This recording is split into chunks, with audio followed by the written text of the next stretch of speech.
नमस्कार। अजय चतुर्वेदी।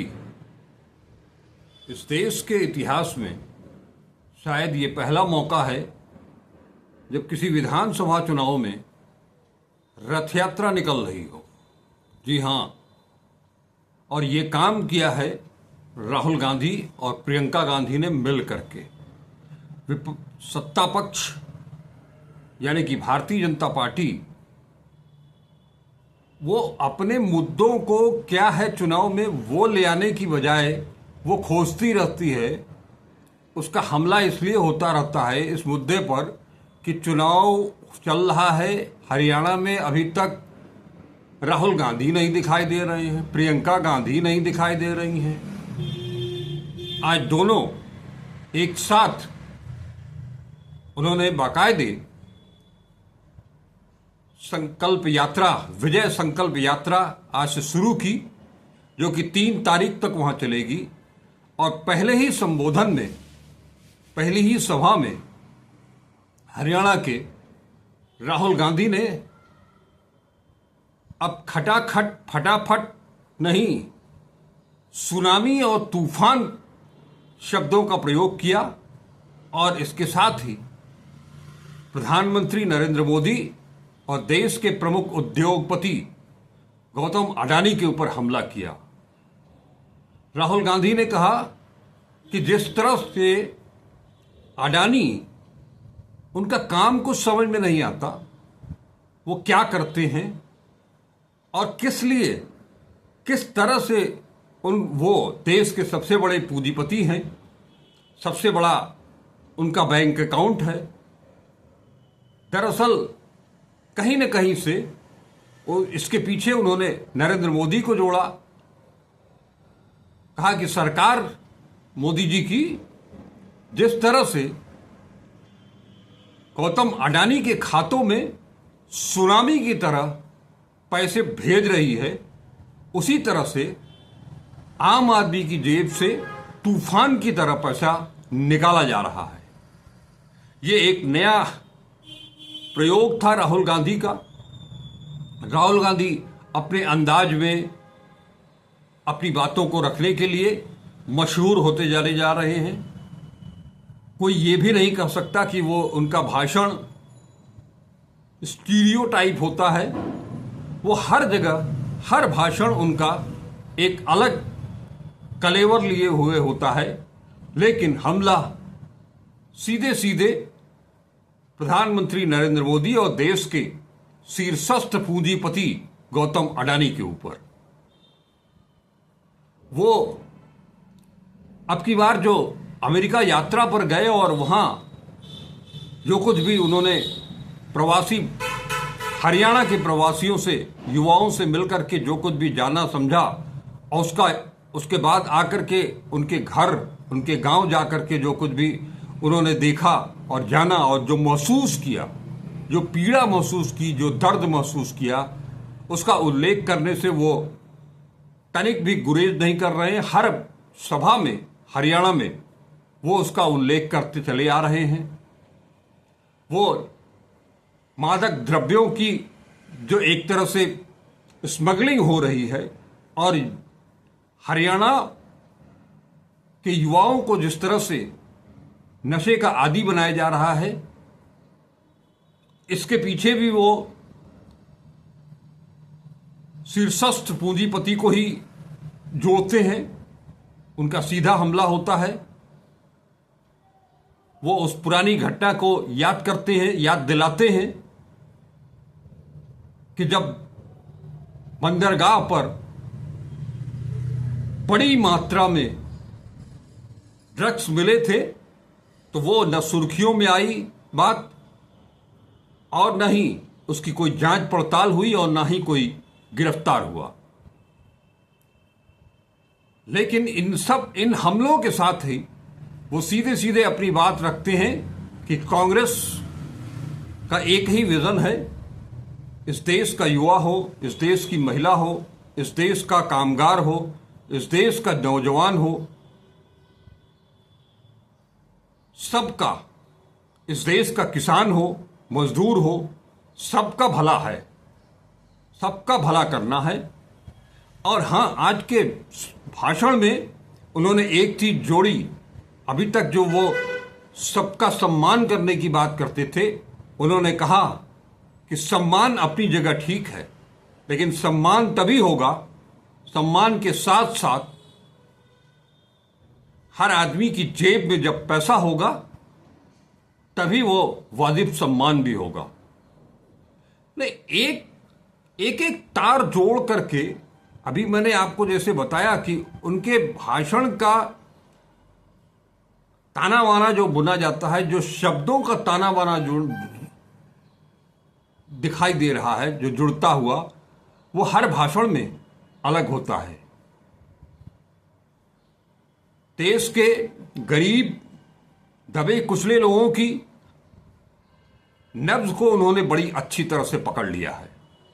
यही वजह है कि जब वो भाषण देने के लिए कहीं भी खड़े होते हैं तो उनके दिमाग में वो सारी चीजें, वो खाका खिंचा हुआ होता है, इस देश का खाका खिंचा हुआ होता है, इस देश का के दबे कुचले लोगों का एक चित्र सा उभर आता है उनकी आंखों में, और वो स्वतः स्फूर्त उनकी जबान से निकलता है। इस तरह का भाषण वो देते हैं। वो कोई टेलीप्रॉम्प्टर का इस्तेमाल नहीं करते हैं, वो भाषण देते हैं।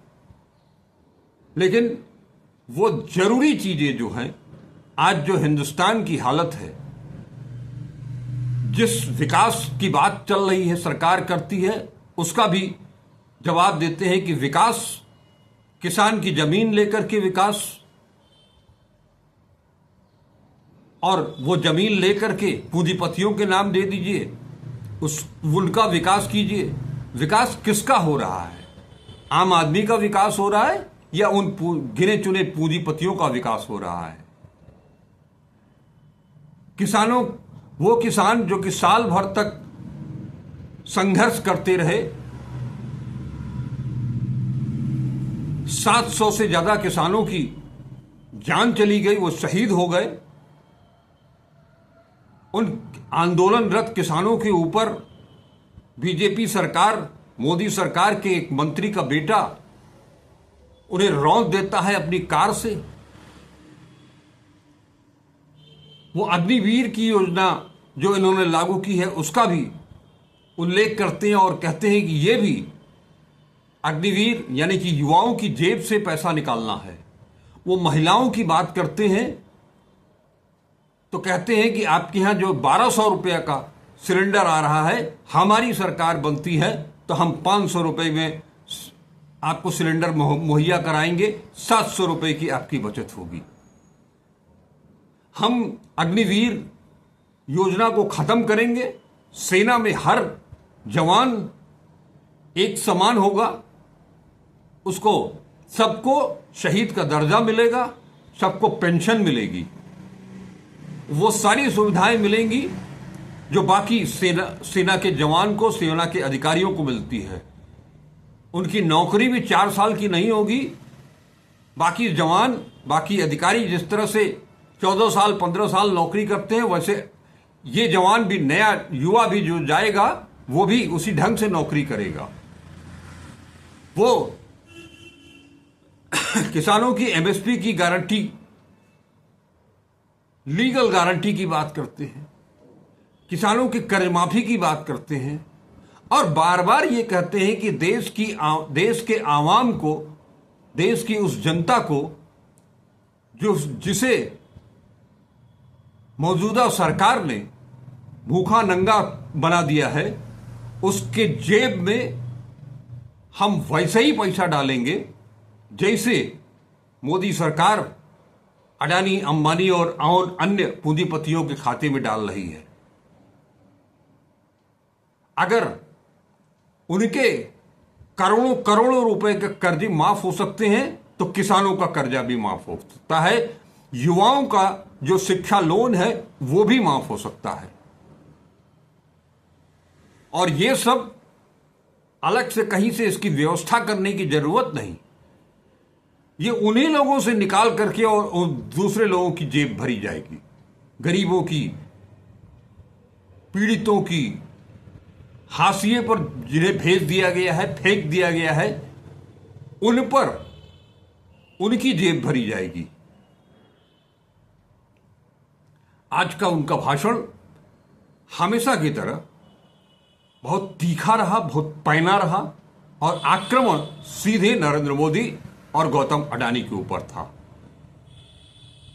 और ये उधर बीजेपी की हालत ये है कि राहुल गांधी जिस तरह से अपने संबोधन में मुद्दों को उठा रहे हैं, आम जन की बात कर रहे हैं, बीजेपी बुरी तरह से घबराई हुई है। अब ये पूछा जा रहा है कि आखिर यहां रथ यात्रा क्यों निकाल रहे हैं, क्या वजह है। ये नायब सिंह सैनी का बयान है, वीडियो जारी करके वो जानना चाह रहे हैं राहुल गांधी से कि वो यहां क्यों आ रहे हैं, क्यों यहां पर यात्रा निकाल रहे हैं। लेकिन एक बात तो तय है कि जिस तरह से राहुल गांधी ने अपनी बातों से, अपनी योजनाओं से आम आदमी को अपनी तरफ जोड़ा है और वो लगातार जोड़ते चले जा रहे हैं, उसे लेकर के पूरी भाजपा, नरेंद्र मोदी, अमित शाह, ये सारे लोग, इन्हें कुछ सूझ नहीं रहा है। दरअसल राहुल गांधी जो बातें कर रहे हैं उसके आगे न हिंदू मुसलमान चल पा रहा है बीजेपी का, न हिंदुस्तान पाकिस्तान चल पा रहा है बीजेपी का। उनके सारे मुद्दे ही खत्म हो जा रहे हैं। इसलिए राहुल गांधी का कारवां निरंतर बढ़ता चला जा रहा है और अब इन 3 दिनों में वो विधानसभा वार घूम घूम करके जब लोगों से, एक एक व्यक्ति से उनका संपर्क होगा, वो हर विधानसभा के लोगों से जब रूबरू होंगे व्यक्तिगत रूप से, तो उसकी जो फिजा होगी वो अलग ही होगी। वो दरअसल राहुल गांधी एक चीज को बहुत बारीकी से समझ चुके हैं कि ये जो हरियाणा का चुनाव है, इसका जो परिणाम आएगा वो इसके बाद जो महाराष्ट्र में चुनाव होने हैं उस पर असर डालेगा। और महाराष्ट्र के चुनाव पर जब असर पड़ेगा और वहां भी जब सुनामी आएगी कांग्रेस की, महाआघाड़ी की, तो उसके बाद जो इकोनॉमिक कैपिटल पर कब्जा होगा, फिर उन पूंजीपतियों का क्या होगा, और साथ ही साथ दिल्ली की सत्ता भी तब हिल जाएगी। क्योंकि दिल्ली की सत्ता आज जो है, दिल्ली की जो आज की हुकूमत है, वो हुकूमत पैसों के बल पर है, पूंजीपतियों के बल पर है। इस बात को राहुल गांधी बार बार उठा रहे हैं अपनी बातों से, और ये बात आम जन के दिल दिमाग में बैठा देने वाली कि पूरी चीज कि आखिर क्यों आपकी हालत पिछले 10 सालों में कैसे गिरी है। जब वो गिनाते हैं कि नोटबंदी क्यों हुई, पूंजीपतियों के लिए, अडानी के लिए, अंबानी के लिए। जीएसटी में जो नीतियां बनाई गई वो किस लिए बनाई गई, अडानी के लिए, अंबानी के लिए। अग्निवीर स्कीम क्यों ले आई गई, अडानी के लिए। हर चीज जो कुछ भी इस देश इन 10 सालों में घटा है, उन सब को सीधे सीधे अडानी से जोड़ करके और आम जनता को यह समझाने की कोशिश कि आपका सब कुछ छीन करके, आपकी जेब काट करके, निकाल करके और एक जगह दूसरी जगह पहुंचा दिया जा रहा है। इस तरह से शायद अब तक प्रधानमंत्री नरेंद्र मोदी और अमित शाह के ऊपर हमला कभी नहीं हुआ होगा, और उन्हें ये कयास भी नहीं होगा कि जिसे पिछले 10-12 सालों से या उससे भी पहले से जिसे नाकाबिल, गैर जिम्मेदार और पप्पू बताया जाता था, वो शख्स आज उनकी पूरी सियासत, पूरी राजनीति ही चिंदी चिंदी करके उन्हें वापस मांद में भेजने के लिए तैयार खड़े हैं। ये जो हालात हैं वो युवाओं की बात करते हैं तो खिलाड़ियों की भी बात करते हैं। हरियाणा के खिलाड़ियों की बात करते हैं, हरियाणा के पहलवानों की बात करते हैं, उन महिला पहलवानों की भी बात करते हैं कि किस तरह से एक शख्स जो बीजेपी का सांसद रहा, वो यौन शोषण के आरोप उसके ऊपर लगते हैं। उसका विरोध करने पर किस तरह से उन महिला पहलवानों को बेइज्जत किया जाता है, घसीटा जाता है, अनाप शनाप कुछ भी कहा जाता है, उन सब का भी जिक्र करते हैं। लेकिन आज की रैली में इन दोनों भाई बहनों ने, प्रियंका गांधी ने, और प्रियंका गांधी का जो भाषण की उनकी जो शैली है वो और ज्यादा मारक होती है। सुनने में उतनी कड़वी लगती नहीं है, लेकिन दिल को छूती वैसे ही उतनी ही गहरी है, उतनी ही तीखी है। उनका जो मीठा बाण होता है वो बहुत ही घातक होता है, और इस बात को इस देश की जनता बहुत बखूबी समझ चुकी है। राहुल गांधी हो, प्रियंका गांधी हो, दोनों ने ये ठान लिया है कि पहले इस हरियाणा के 10 साल के बीजेपी के कुशासन को खत्म करके वहां पर कांग्रेस का झंडा गाड़ देना है। हरियाणा की जो जनता, यहां का युवा जो बेरोजगारी के आलम से जूझते हुए गिरते पड़ते मरते खपते उसका अब इस देश से पलायन कर रहा है, नशे की गिरफ्त में आ रहा है, माताएं बहनें बेटियां किस तरह से दुखी हैं, उनका सब कुछ छीन लिया जा रहा है, सुख चैन।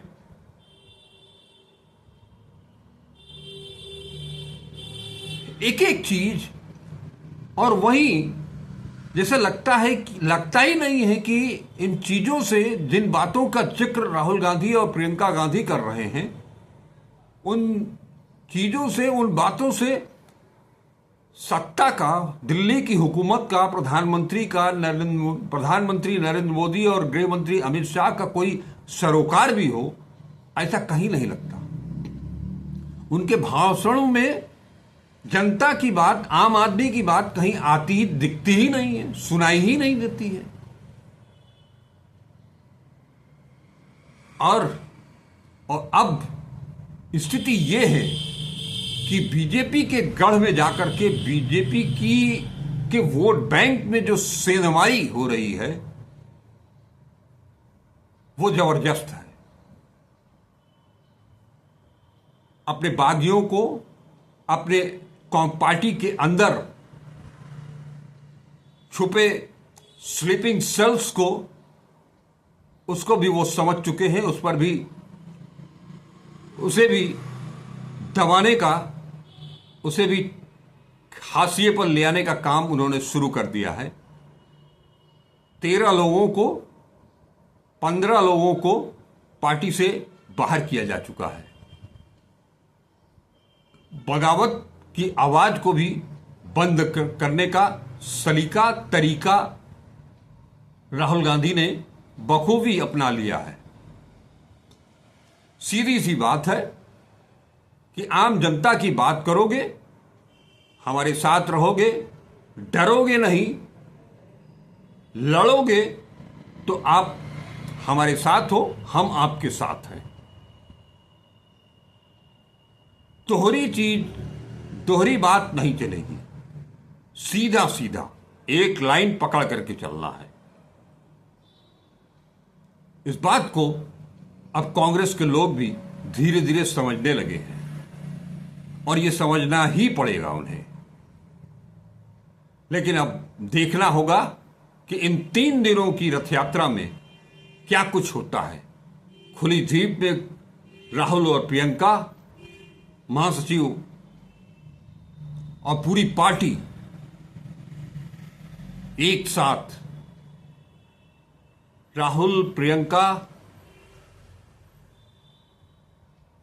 और जो रूठे लोग थे, चाहे वो कुमारी शैलजा हो, जिनको लेकर के अमित शाह ने कहा था कि कांग्रेस उनका अपमान कर रही है, राहुल गांधी उनका अपमान कर रहे हैं, अब वो हुड्डा साहब और कुमारी शैलजा एक साथ एक मंच पर लगातार दिखाई देने लगे हैं। राहुल गांधी दिखाई देने लगे हैं जन जन के बीच अपनी बातों को लेकर के, प्रियंका गांधी दिखाई देने लगी हैं। और एक तरह से जो राजनीतिक विश्लेषक हैं वो ये मान करके चलने लगे हैं कि वहां अब बीजेपी की दाल नहीं गलने वाली है, वहां एब्सोल्यूट मेजॉरिटी के साथ 2/3 बहुमत के साथ कांग्रेस अपनी सरकार बनाने जा रही है। इन्हीं शब्दों के साथ आपसे विदा लेता हूं।